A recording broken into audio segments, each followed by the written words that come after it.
आगे बढ़ते हैं। लंबे इंतजार के बाद आखिरकार कांग्रेस ने भी अपने पत्ते खोल दिए हैं। गुरुवार देर रात को 19 सीटों पर ऐलान कर दिया गया।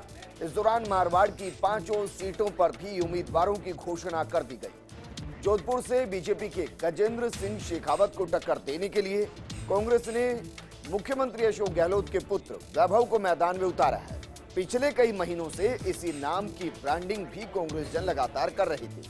वहीं मारवाड़ की 4 अन्य सीटों पर भी कांग्रेस ने प्रत्याशी मैदान में उतार दिए।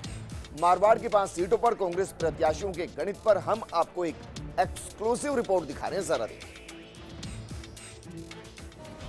कांग्रेस ने प्रदेश मारवाड़ की 5 सीटों पर प्रत्याशी मैदान में उतारे हैं। जोधपुर से वैभव गहलोत के अलावा पाली से पूर्व सांसद बद्रीराम जाखड़ को एक बार फिर से मौका दिया गया। जालोर से रतन देवासी मैदान में होंगी। बाड़मेर से बहुप्रतीक्षित नाम मानवेंद्र सिंह का आया है। नागौर में रालोपा से गठबंधन की तमाम अटकलों के बीच कांग्रेस ने डॉक्टर ज्योति मिर्धा को ही मैदान में उतार दिया है। कांग्रेस ने जोधपुर सहित मारवाड़ के कई सीटों पर सोशल इंजीनियरिंग भी बदली है। जोधपुर सीट पर 10 साल बाद राजपूत समाज की बजाय अन्य उम्मीदवार उतारा है।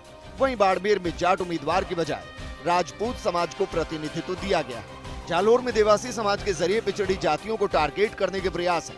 वहीं पाली और नागौर में जाट समाज का रिपीट कार्ड खेला गया है। मारवाड़ के 5 सीटों पर कांग्रेस प्रत्याशियों का गणित। जोधपुर कांग्रेस ने मुख्यमंत्री अशोक गहलोत के पुत्र वैभव गहलोत को जोधपुर सीट से आजमाया है। लो प्रोफाइल शैली और मिलनसार व्यक्तित्व वैभव की खास पहचान है।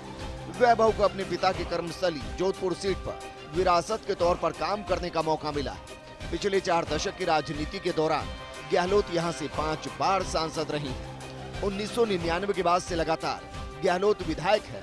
ऐसे में लोगों के दिमाग में छवि होगी कि उनका पुत्र नहीं बल्कि एक प्रकार से सीएम खुद चुनाव लड़ रहे हैं। जोधपुर में अशोक गहलोत की अजय छवि का फायदा वैभव को मिलने की उम्मीद है। पाली पूर्व सांसद बद्रीराम जाखड़ को फिर से कांग्रेस ने उतारा है। जाखड़ दूसरी बार मैदान में होंगे। पिछली बार पुत्री मुन्नी देवी गोदारा ने चुनाव लड़ा था।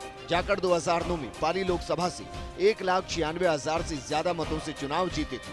2014 में जाखड़ की पुत्री मुन्नी देवी 4 लाख मतों के अंतर से हार गई थी। मुख्यमंत्री अशोक गहलोत से नजदीकियां और मजबूत जातिगत वोट बैंक की टिकट मिलने का आधार है। जालोर से जहां विधानसभा में पूर्व उप सचेतक रतन देवासी को मौका दिया गया है। 2018 का विधानसभा चुनाव वो रानीबाड़ा से हार गए थे। उन्हें भी सीएम अशोक गहलोत के नजदीकी होने का फायदा मिला है। जालोर में पहली बार जातिगत समीकरण कुछ रोचक होंगे। इससे पहले जालोर पर दोनों ही पार्टियां बाहरी प्रत्याशियों पर ही प्रयोग करती आई है। बाड़मेर से यहां से मानवेंद्र कांग्रेस के टिकट पर मैदान में होंगे। पूर्व केंद्रीय मंत्री और बीजेपी के दिग्गज नेता जसवंत सिंह जसोल के पुत्र हैं मानवेंद्र सिंह। स्वाभिमान सभा कर बीजेपी से कांग्रेस में आए थे मानवेंद्र सिंह। मानवेंद्र ने पूर्व मुख्यमंत्री वसुंधरा राजे के सामने विधानसभा चुनाव लड़ा था। नागौर से तीसरे मोर्चे से गठबंधन के तमाम अटकलों के बीच डॉक्टर ज्योति मिर्धा को कांग्रेस ने मौका दिया। कुछ दिन पहले हनुमान बेनीवाल सीएम गहलोत की मुलाकात में सियासी गलियारों में नई चर्चा को छेड़ दिया था।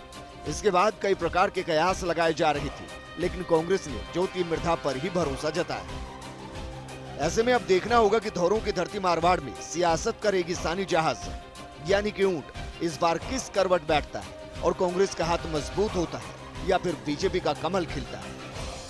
Bureau report, first India news.